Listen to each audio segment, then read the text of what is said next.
All right, it's February 23rd, 2023, Raptors Pelicans, and despite Malachi Flynn not playing in this game, he does provide us with a couple of storylines here.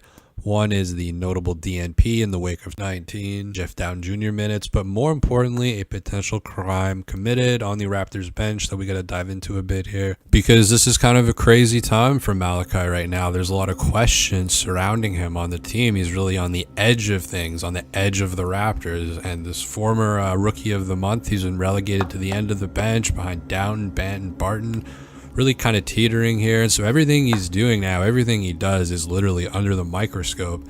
And look, like a proud father can only motivate his son so much. Like sometimes in life, there are factors and bodily functions that are beyond our control. So we'll start here at the third quarter, 5 minutes and 55 seconds left. Raptors up by 13. Pascal draws the foul on Trey Murphy, and the bench is really excited. Here we got Koloko, Dowtin, and Wancho. Everything's good. Everything's clean. The air is fine for now. So next play down here, we've got Brandon Ingram. He's going to pull up. He's going to hit a three.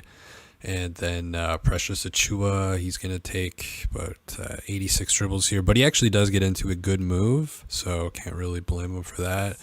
And, time is leaking by here slowly. But here we got a 5-second rule.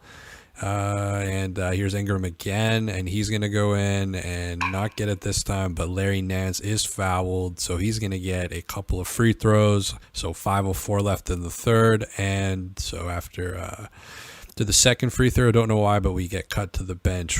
So now Dowtin's the first one who notices it, but he's like, whatever. Wancho, he just goes right for the shirt, defense mechanism mode, and Malachi is the universal, like, I don't know what you're talking about face. And Scottie can smell it from the court, and Brandon Ingram is not looking too happy. Scottie has to come to the bench. Wancho's like, you're going to be okay. He gets a towel. It's this bad. Chris is just like avoiding it at all costs. He's down at the end of the bench.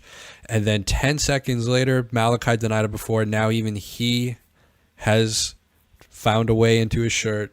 I got a little conspiracy theory. It was Caribbean night at Scotiabank Arena. There was a lot of white people eating foods that they weren't used to eating. And so could be a number one of people slipping up, but the organization is definitely with Malachi on this one, as Wancho was cut after this, just a couple days early after this, and Dowtin was sent back down to the 905 despite playing pretty well, and Malachi stayed with the team. So, Gee Willikers, what is he talking about? Do you think Malachi really farted on the bench? Yeah. What is this thing called, by the way? A double. It's a double? Mm-hmm. Well, it's the first time in my life I haven't got a double-double. All right, it's January 21st, 2022, and we got to talk about this Eric Flynn situation, because this is just layered in fucking gold. And I vibe with Eric Flynn, Malachi's dad. I mean, some folks are saying this is like LeVar Ball. We just need him to go on TSN and be like, hey, Kate Bearness, why don't you bring that sexy Jordan Peterson voice over to my place? He says, we all know if the Warriors had been without KD and Clay, they would have swept the Raptors. I mean, this is like kind of becoming a deep thing here, because this actually goes back a while. I pray for Nick Nursery. I actually like that nursery part. I bet he and wherever he works or whatever, I think he like sells dishwashers or something. Looks like his photo. Living rooms, bedrooms, dinettes. Oh yeah.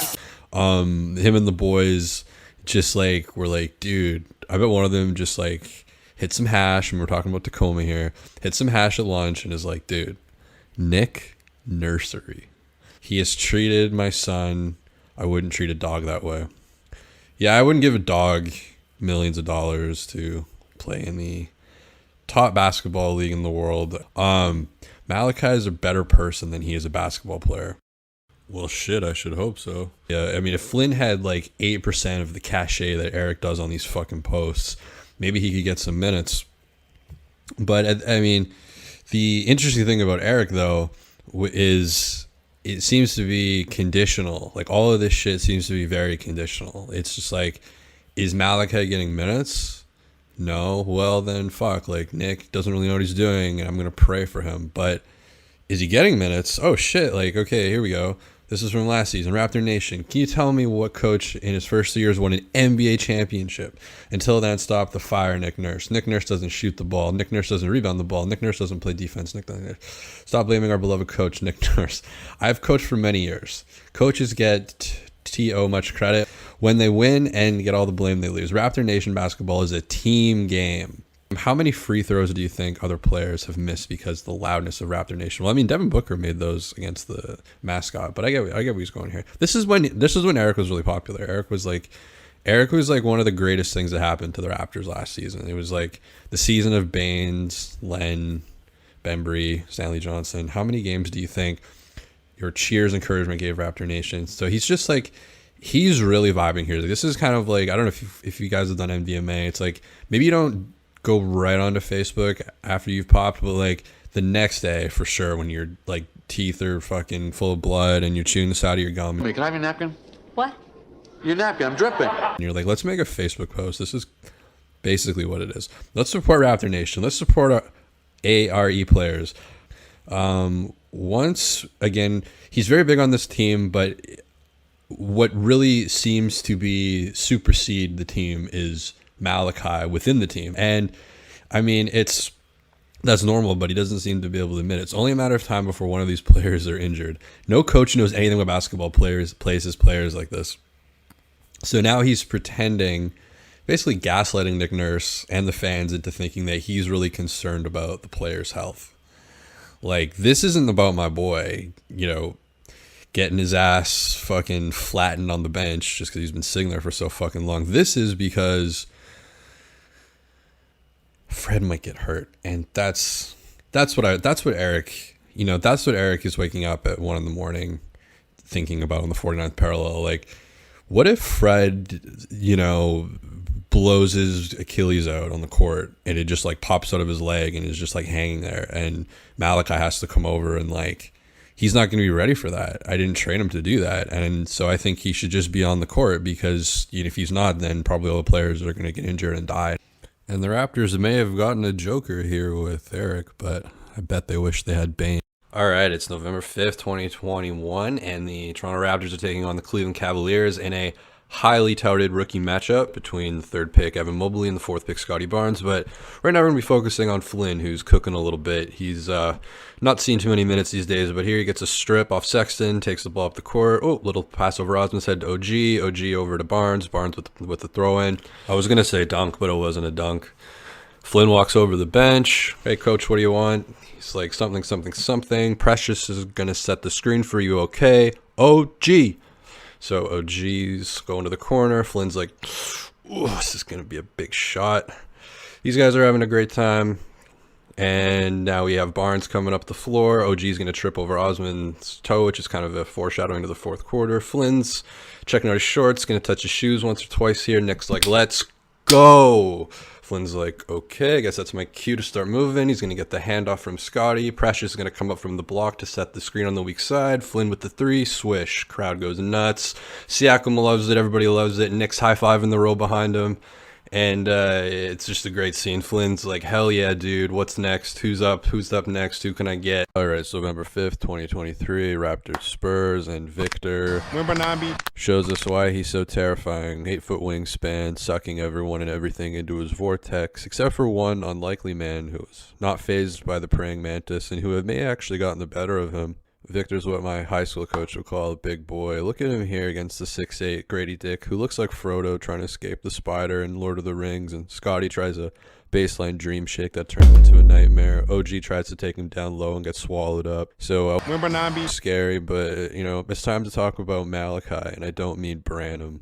Victor escapes OG, who's been terrorizing him all game, gets the switch, and then Malachi with the closeout. Victor airballs it, maybe his least aesthetically pleasing shot of this game. I mean, compared to this Jakob closeout. Here again, OG terrorizing him. He gets the ball at the elbow, finally free of Anunoby, but oh fuck, it's Malachi. Got to get rid of it immediately, and it's a turnover created by Malachi. Malachi seems to have figured out some sort of dark magic And the wizardry continues here. Malachi with a sidestep three. Victor waves at it, I think inviting the curse deeper into his orbit. And he takes it down the floor and without hesitation immediately pulls up for the brick. And now look, Malachi is going to take three from the exact same spot. But Victor learned his lesson. He's not going to wave at it this time. It's just too risky. And so, you know, Malachi really flipped the script on Victor. Victor the director flip a script like Rob Reiner.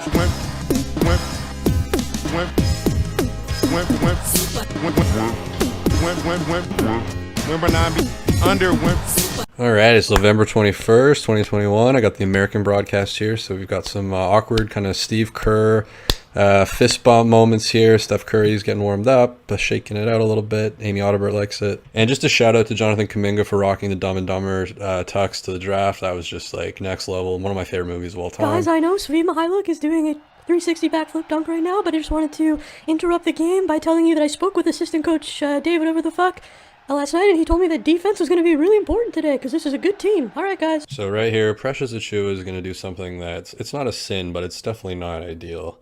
Just kind of mindlessly dribbling here. You got 6 seconds on the shot clock, and now you've given it to Ben, who's not a three-point shooter, with 4 seconds left. It's these kind of things that kill the flow of an offense.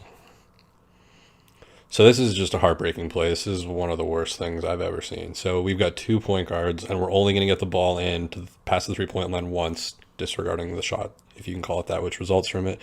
So we've got Banton here, and we've got no off-ball movement from Precious or Svi. They're both standing there, kind of just waiting and watching. I don't really know what they're doing. Damon Lee's kind of going back and forth. Svi has his hands up, and Lee kind of adjusts, so that's not really a great pass to make. There's nowhere to really go. So Banton's going to throw it into Boucher, who has a height advantage here, and so you typically want Boucher. Now 10 seconds left on the clock, 9 seconds left. He's going to go back out to Flynn, who's now just again, Precious and Svi just kind of standing there. Banton does make himself open. Flynn doesn't really see, but it's not a great pass anyways. Just nothing happening. I don't know why Flynn's retreating at this point. You got 5 seconds left on the clock. Really desperate now, and you're just kind of dribbling. There's no communication. Nobody's cutting. Nobody's moving, and now we're just going to get a whatever that is off the side of a backboard. So not an ideal, and it's not even, I'm not taking it all in on Flynn. It's just like, this is what happens when the Raptors offense gets stagnant, and it's just like, that's tough. And now we're going to get the Chris Boucher combo meal, which is a overly aggressive closeout and a turnover. So here we're going to see Chris is under the basket, and now he's just like a fucking tackle. Just goes right through. You just got to pump Boucher, and he's in the upper deck. And now we're going to go down the floor, and we're going to get point guard Boucher here for a moment. I don't know how many times I've seen that this year, but it feels like more than once. Raptors were kind of clawing back at this point, but ultimately this is what the Warriors did to the Raptors. We already got the tuxes.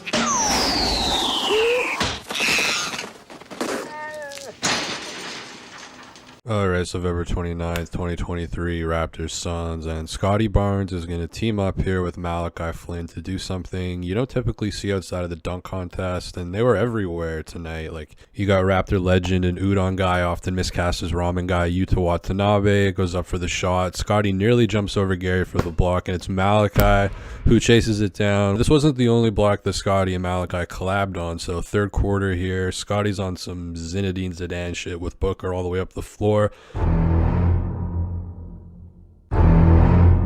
Then Booker actually gets to switch off of Scottie, but then passes it to Eric Gordon, who gets downhill a bit on Scottie, and Malachi does a cute little contest, and then Scottie leaps over Malachi for the crazy block. I mean, his knee is at Malachi's shoulder. It's pretty wild. Medical staff had to put on the rubber gloves to check if Eric Gordon's brain was okay. They show it on the Jumbotron, and Booker's just disgusted. He can't even look at it. This is like the type of thing you usually only see in the dunk contests, like, you know, Hamidou Diallo jumping over Shaq, or the GOAT, John Collins, wearing an old school pilot's cap jumping over a cardboard airplane. Speaking of incredible content and social media and such, we have an article here by blogTO by a writer with the name Jack Landau. Shouts to Jack Landau and his family.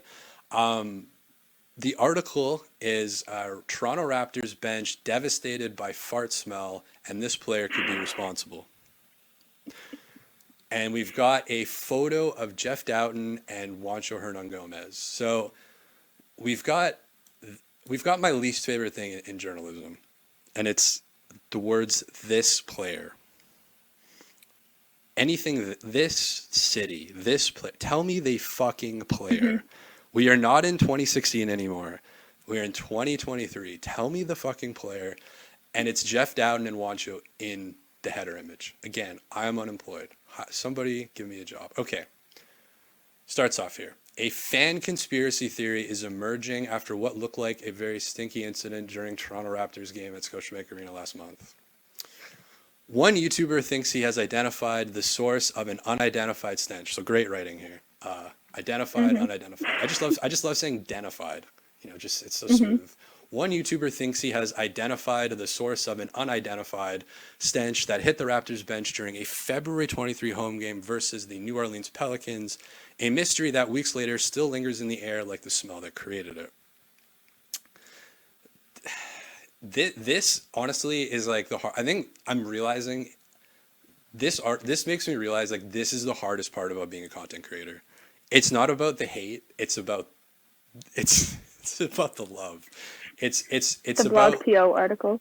it's the love stuff that's just like this, because it's like I understand what this person's doing, but also like that was a 42 word sentence. This next one, this is a single sentence. Again, just hire me. YouTube channel Raptor Moments offered a comedic breakdown of the game's highlights, most notably detailing a sequence of events that unfolded with just over 5 minutes remaining in the third quarter when cameras cut to the Raptors bench as players reacted in violent disgust to an apparently disgusting odor. 54 words sentence. And of course, again, what I love about this is again we've got disgust to an apparently disgusting odor. Just excellent writing. Okay. Then a link to the video. The video describes how Jeff Dowden Jr. is the first one who notices it. But my idea with this is like just go watch the video. But anyway, so we're gonna read transcribed jokes. One of which was a joke that I butchered. So this is why I hate this, because I butchered this joke and he typed it out. Okay. So anyways, okay. The video describes how Jeff Dowden Jr. is the first one who notices it, but he's like whatever. Juancho Hernan Gomez, he goes right for the shirt in defense mechanism mode. That was a stupid joke. Defense, this doesn't make any sense. It's just I improv this stuff. It's like don't type this stuff out. And Malachi Flynn does the universal "I don't know what you're talking about" face. Suspect identified. So 2-word sentence. I like that. You want to contrast. Tip for writers. If you do a 57-word sentence, follow it up with a 2-word. It's good contrast. But actually, the contrast point is actually real. Anyways, the foul smell wasn't limited to the bench, as the clip showed other teammates and opponents reacting from on the court. Scottie Barnes could smell it from the court. Brandon Ingram is not looking too happy, says the video's narrator. Have you seen the video, by the way? It was recent. I have. Yeah, okay. Scottie Barnes, upon returning to the bench, buries his face in a towel to escape the apparent stench. Possibly realizing that his reaction was obviously different from his teammates, Malachi Flynn can be seen reacting to the smell of a full 10 seconds after reacting to the smell a full 10. I don't know why we need a full. Smell a full 10 seconds after surrounding players recoiled in disgust. But did Flynn crop dust the bench? Or was someone else, or were many others responsible? This is blogTO, by the way. 74,000 followers on Twitter. After implicating Flynn for the phantom smell, YouTube video includes what it describes as a conspiracy that shifts blame away from the player and towards fans. It's not necessarily true. It was Caribbean night at Scotiabank Arena. There were a lot of white people eating food they weren't used to. The narrator jokes over footage of Jack Armstrong and Matt Devlin eating doubles from the announcer's table. So, I don't know.